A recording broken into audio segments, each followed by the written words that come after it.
All right, welcome back, guys. I wanted to do a walk and talk video today instead of the normal written weekly update because I think at least one of the topics of today's weekly update having to do with something I've been working on is interesting and entertaining, and it's more enjoyable to talk about than write about in some ways. At least for me, it is. So, jumping into it, the main thing I had been working on for the past week and a half, almost 2 weeks, I think, week and a half, has been a direct mail ad that's going to go to my neighbors.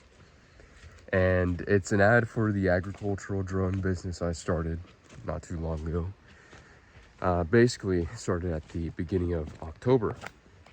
And I've never done, and I've never really had to write any sales copy for an ad that I was actually going to be using to try to bring in customers, or at least bring in leads, and hopefully make a customer or two out of those leads. Never done it, so it was completely new to me, and I've yet to send out those copies. I have 75 printed, but I think I'll only end up sending out about 30. And I'll talk about why in a little bit. But as proof of work, just to prove to you that I had actually written this ad and gone through, did all the sales copy myself with a little bit of help from my dad. I sent it to him and I said, do you mind just double checking this? I mean, obviously you have so much more experience, so in the areas where you think I can improve, let me know what I should do. And he gave me some comments and helped me make a few quick changes to it all. But in order to show that, I added in the PDF copy to my last weekly update. And I said, feedback is welcome. Of course, absolutely. I mean, I think feedback would have come in either way, no matter if I said that or not. But I had maybe 6 or 7 people say the same thing. And I remember I went to my dad and I said, I feel like I know enough about, again, very little, but I feel like I know enough about copywriting that this doesn't seem like it's actually a problem. And he said, yeah, this is a common misconception and something you'll realize something you quickly learn once you actually start having to write sales copy, is that this common misconception is exactly that. It's a common misconception. And so these 6 or 7 comments, which were meant to be constructive criticism. So knowing that, I want you to know that this is not me trying to be critical of any of those pieces of constructive criticism. It's not me targeting any of you for it. I realized it was all constructive criticism. It was meant to be helpful. It was meant to be helping me out. And I realized that and I appreciate it. So thank you. But the criticism from about 6 or 7 people, which I picked up on because it was so consistent, was the ad is too long. The ad is too long. You could cut out, I think one person said you can cut out a few paragraphs of it all. And another person said you could cut out most of it and have just a few paragraphs, because ranchers understand the inherent value of seeding. And the whole idea behind this ad was, well, there's a couple main things that go into it. One, it's going to my neighbors, which builds some rapport if you do it right. It builds some rapport with people who are at least a little bit more likely to be open to what you have to say and open to receiving a random letter from you. That, and then one of the main objectives of it was to convince people of seeding and why it's a good idea. And I know that sounds like kind of a strange thing, as you know, per the comment of ranchers seeing the inherent value in this. But that's actually not true. Ranchers do not see the inherent value in this, and I think that's very clear from actually being in the world of agriculture, whether you're looking at Uruguayan ranchers or American ranchers for that matter. Because in Uruguay, at least, they just don't give a damn. They will have anywhere between a couple cattle to, let's say, a couple hundred. And they will throw those cattle onto a piece of land, kind of already crappy pasture, and leave them out there and barely move them around. So they're just grazing and grazing and grazing, overgrazing that area. But at the same time, it's like it's some weird thing that is in agricultural people's minds of like being in constant fear that, you know, what are the markets looking like? I guess we're not going to have enough grass this year, and we're going to have to buy tons of feed. And it's just like you're circling the drain. That's what a lot of ranchers and farmers' minds are like. You step into it and it's like, oh my God, somehow they're doing things so completely wrong. A lot of them, most of them. And yet in the back of their minds the entire time, you have two conflicting things. You have, oh my God, we're in trouble. We need to really hustle and we have to buy more. It's usually about spending more and more and more. But also, we're sticking to tradition. We're doing it the way Daddy did it. We're doing the way Granddaddy did it. Which is, by the way, basically the same way ranchers and farmers operate in the States. So there's not a huge difference. I just think farmers and ranchers in the States do like tenfold more work than Uruguayan ranchers and farmers usually do. Because the people here just don't really try very hard when it comes to those things, especially. So with that, the idea that ranchers or farmers inherently see the value of seeding is false.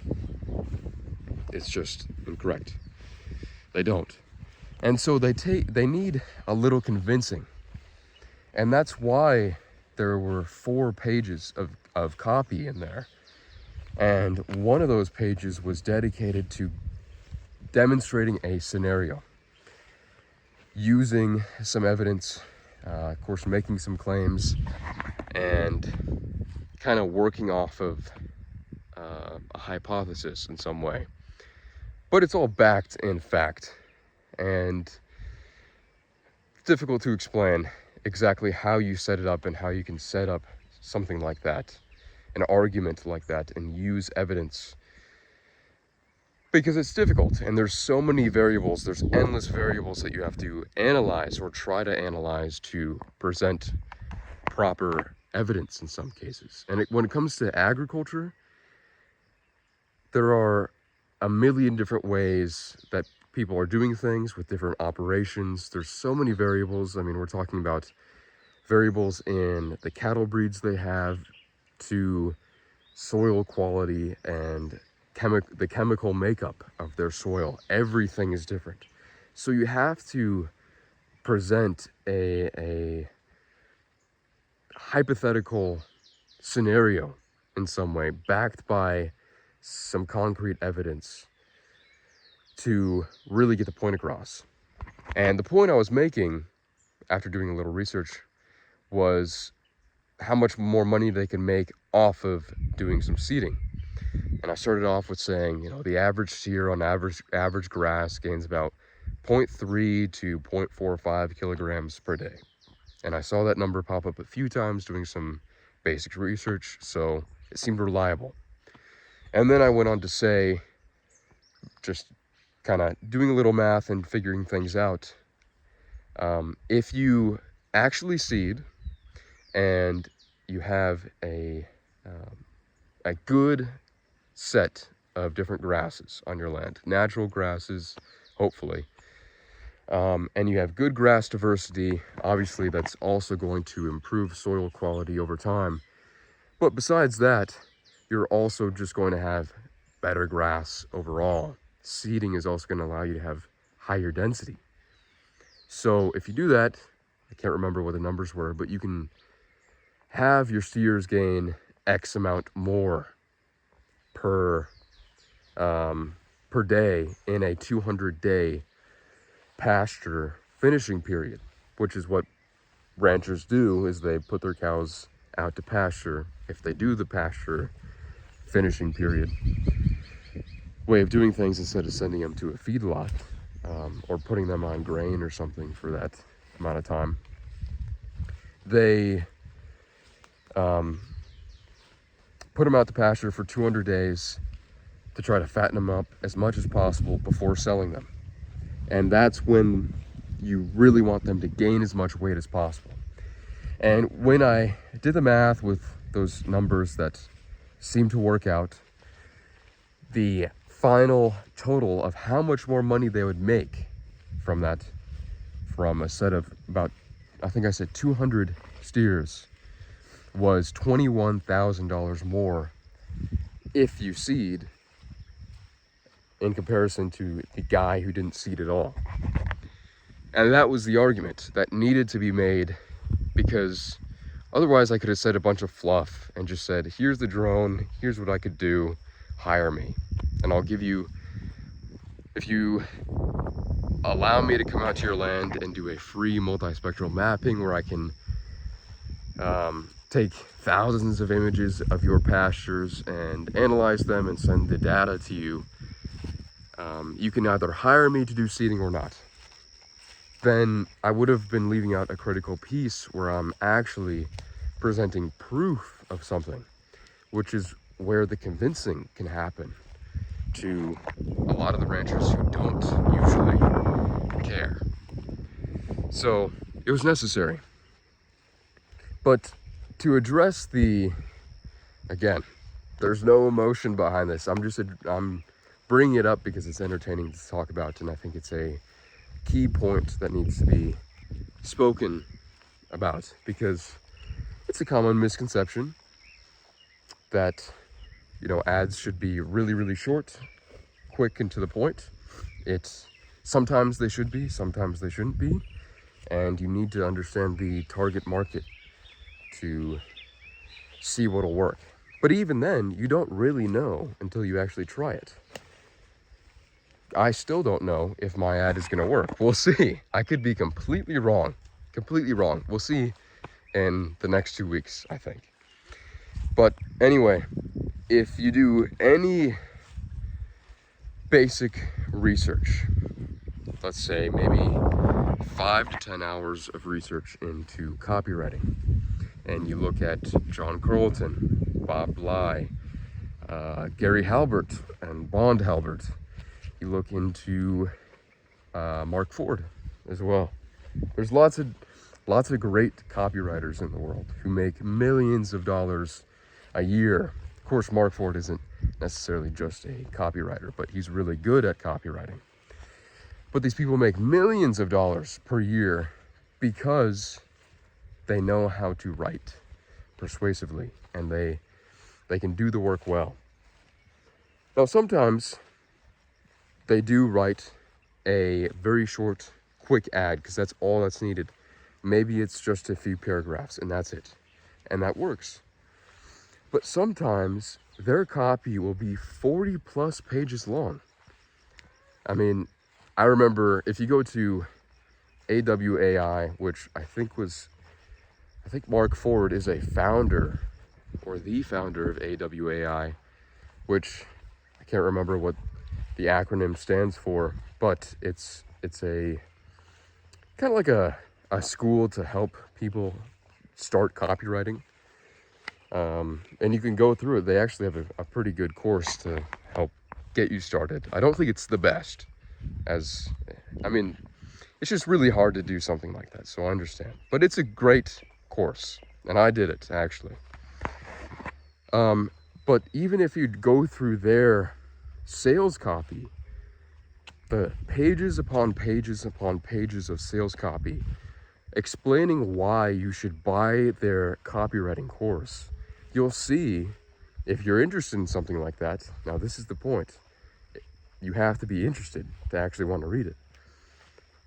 If you're interested in it, you're going to read a lot more than you think. Maybe you're not going to read all 40 pages or however long it is, but you'll read maybe 1 to 3 pages, skipping around and finding what you need to hear, what interests you the most, to hopefully make you buy it. And that's one of the key things, is that, of course, any ad that is not directed towards you, you're not going to be interested in, so you're not going to read it. That's the thing. Of course you're not going to read it. So it may have seemed long at 4 pages, and maybe it's absolutely correct that it is too long, and maybe all my neighbors will throw this away. We'll find out. But I think the claim itself fundamentally is incorrect. And I want younger people to hear this too, because especially if you're going into preparation, I think one of the key outcomes, like an obvious outcome of the preparation, is that somebody's, even if they don't do the entrepreneur cycle for whatever reason, it would be shocking that a prepper wouldn't start their own business or try to at some point in the future with like an array of skills and knowledge and experience. It's hard to believe that somebody like that wouldn't end up trying to start their own business in the future. So I think clarifying a detail like this early on is helpful, because we've had our entire lives, or at least my entire life, I've had ads fed to me constantly, through video for sure, and you get the impression that every ad only needs to be quick, to the point, because people know, they see the value in it, or they absolutely don't because it's a bad product. That's not true. The ads we get every day are from like Colgate, Coca-Cola, Pepsi, and they're short and to the point, because they don't need to go into detail about why anybody should buy it. They don't need to spark, at least nowadays, they don't do very much unique, interesting marketing, because people know what it is. And it's like, as long as they keep putting some stuff out that has just like a little twist that gets people thinking about the products more, it's fine for them. It's fine for them. But it's completely different when the target audience is hyper aware of a product or service and understands what it's like. Because it would be hard to believe if somebody told you that they had never had a Coke. That would sound crazy, especially if they lived in the States, right? Or that they never brushed their teeth with Colgate, So it's an entirely different way of doing things, because of where they're at and the awareness of the product or service. But when people don't necessarily understand the benefits of something, and you're entering something as complex as agriculture and trying to serve people's needs through that, there's a whole other set of things you need to go through and understand and see to measure things properly and get the point across in the right way. Because people aren't aware of it. Of course, they know what seeding is. There's a decent chance they might have done it one time at least. Some people have done it every year, maybe multiple times a year. But at least here in Uruguay, a lot of people don't understand the sheer benefit of trying to actually improve the land. It's just overgraze, overgraze, overgraze, overgraze. Worry, worry, worry. Oh, but we're doing it the traditional way. That's how it is. So there needs to be some convincing, some enticement in there to get things flowing a little bit. So anyway, that's part of it. And I guess another part that was criticized is I could have left out talking about the drone, but talking about the drones is a key part of it. People are becoming more aware of the DJI drones here in Uruguay, the agricultural drones, but a lot of people don't know. A lot of people have never seen them in person and don't know exactly what they do, especially the multispectral imaging drone. And, I've still had people ask me what the DJI T40 drone does, what its capabilities are, the big spreader drone, because it can spray,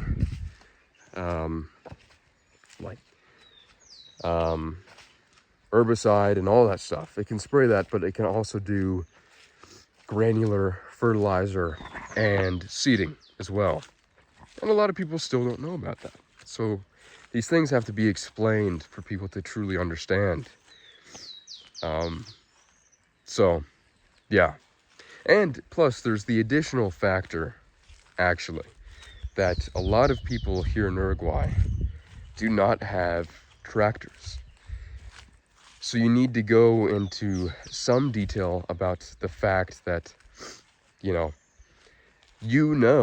they probably don't have a tractor, and you want to help serve their needs and get the job done faster for them and make it so they don't have to worry about logistics very much.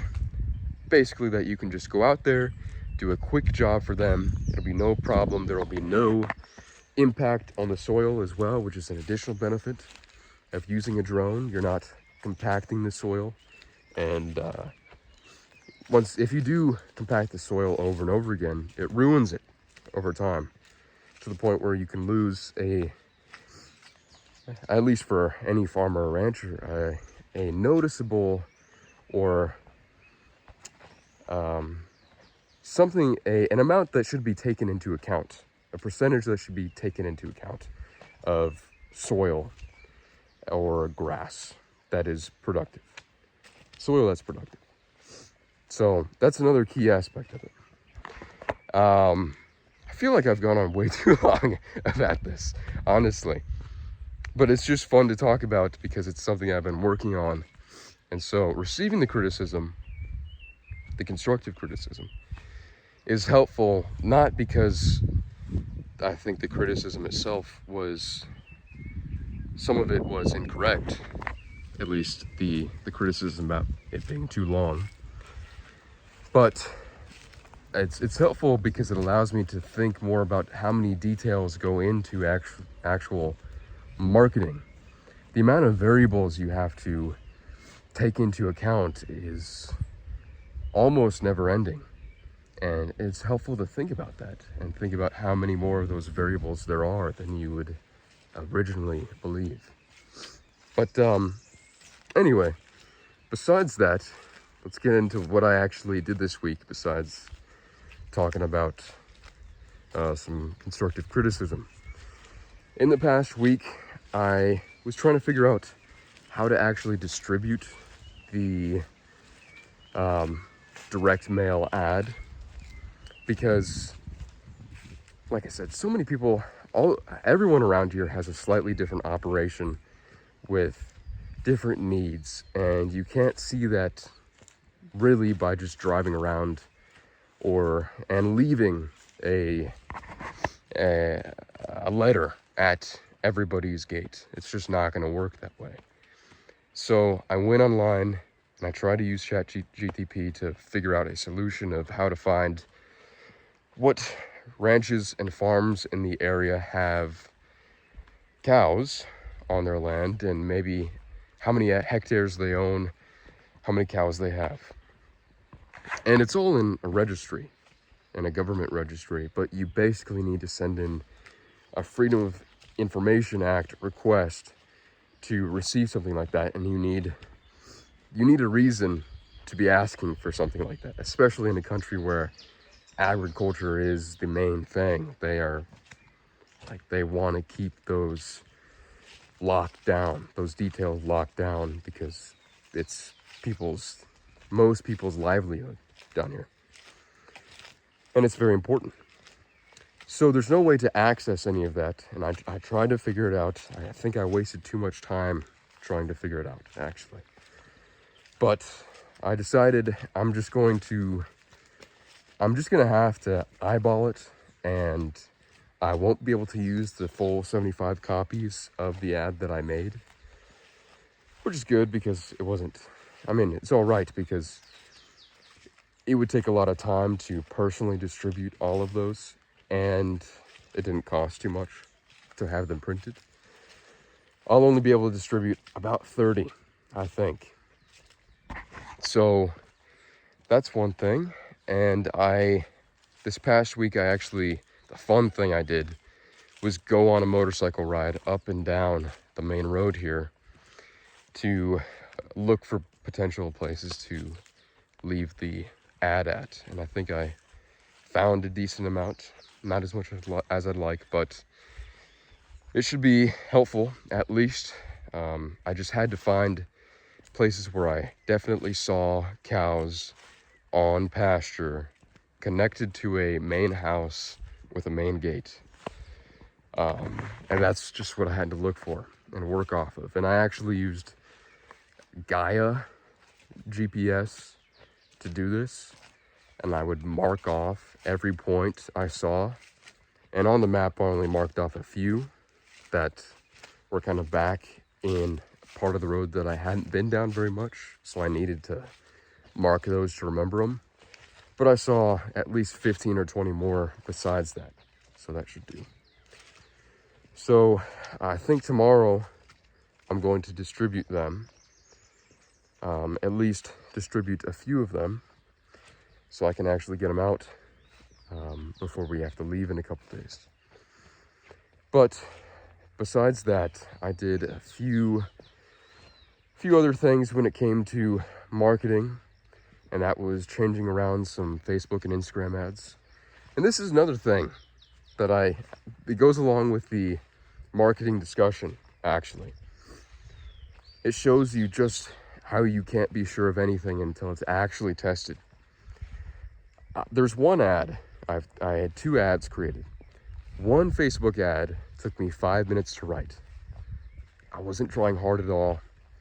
I used a picture that was slightly more interesting, and I put it out.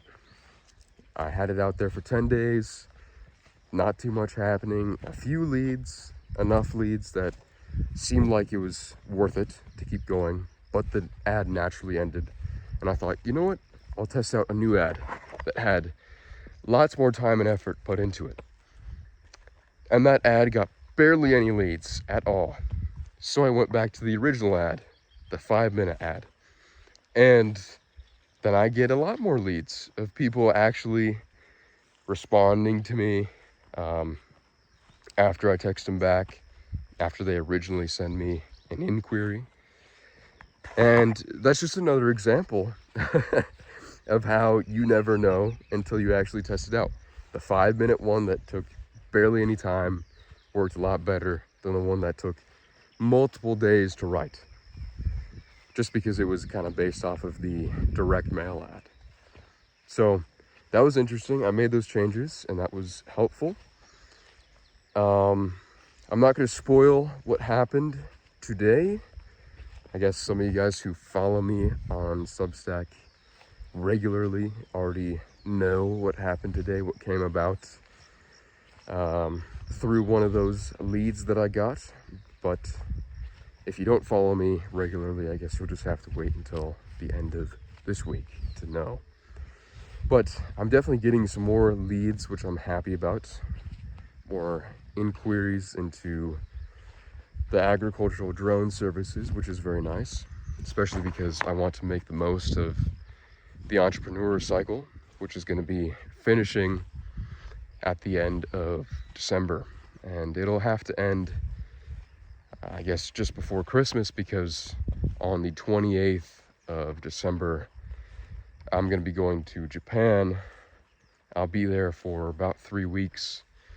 And then I'm going to head down to Thailand, where I'll be training Muay Thai for a couple months. So it'll only go for about 1 more month. But I'm happy about it. I think it's going relatively well. I've learned quite a lot, and it's been very interesting, and the marketing is very fun. There's something about it. There's something about trying to analyze tons of variables and not manipulate people's emotions, not doing that, but using people's emotions to persuade them to buy a product or service that would benefit them. It's cool. And persuasive writing is fun. I enjoy it quite a bit. Along with that, I did an hour of chess practice almost every day, which I've done a very poor job of trying to get better in chess recently. I did about an hour of guitar almost every day this past week as well, and worked out lifting weights about every day this past week. Along with that, I did a tiny bit of reading and published 2 posts on Substack, which I recommend you check out. Hope you check them both out. One of them is about a new prepper, a new person in the preparation who's posting their weekly updates to hold them accountable. And it's Bo Buenaventura, I think, is his name. And I recommend you go check him out and follow him. Support him along the path, because I will, for sure. And then in addition to that, I recommend you check out the essay I wrote, which was 11 life lessons from a 20-year-old. And these are 11 life lessons I've learned within just the past 2 years in the preparation. And I think that's a testament to what the preparation can do. You can learn that much in such a short amount of time. You can learn more in 2 years than most people would learn in decades of their life. And most people actually probably never learn a lot of these life lessons. Never. But I recommend you check it out, especially if you're in the preparation, because I think it could be of some help to you. Or be of help to people who you think might be worthy candidates of doing the preparation. But anyway, I feel like I was rambling too much about the marketing aspect of things, along with the constructive criticism. So if I was, I apologize. Let me know, and I won't do that in the future. It's just entertaining to talk about because it helps me explain it better to myself, understand a few things, and get a clearer picture of what marketing is actually like. It's helpful to me, honestly. But I hope you guys have a fantastic day. I'll be posting some more content later this week for you. Even though we will be in Brazil for Thanksgiving. So I'll see you at the end of this week, or probably next week, actually. And if you're American, happy Thanksgiving. Happy early Thanksgiving. If you're not, happy Thanksgiving still, because Thanksgiving is a great holiday. And you should still be giving thanks, no matter what. But have a great day, and I'll see you soon.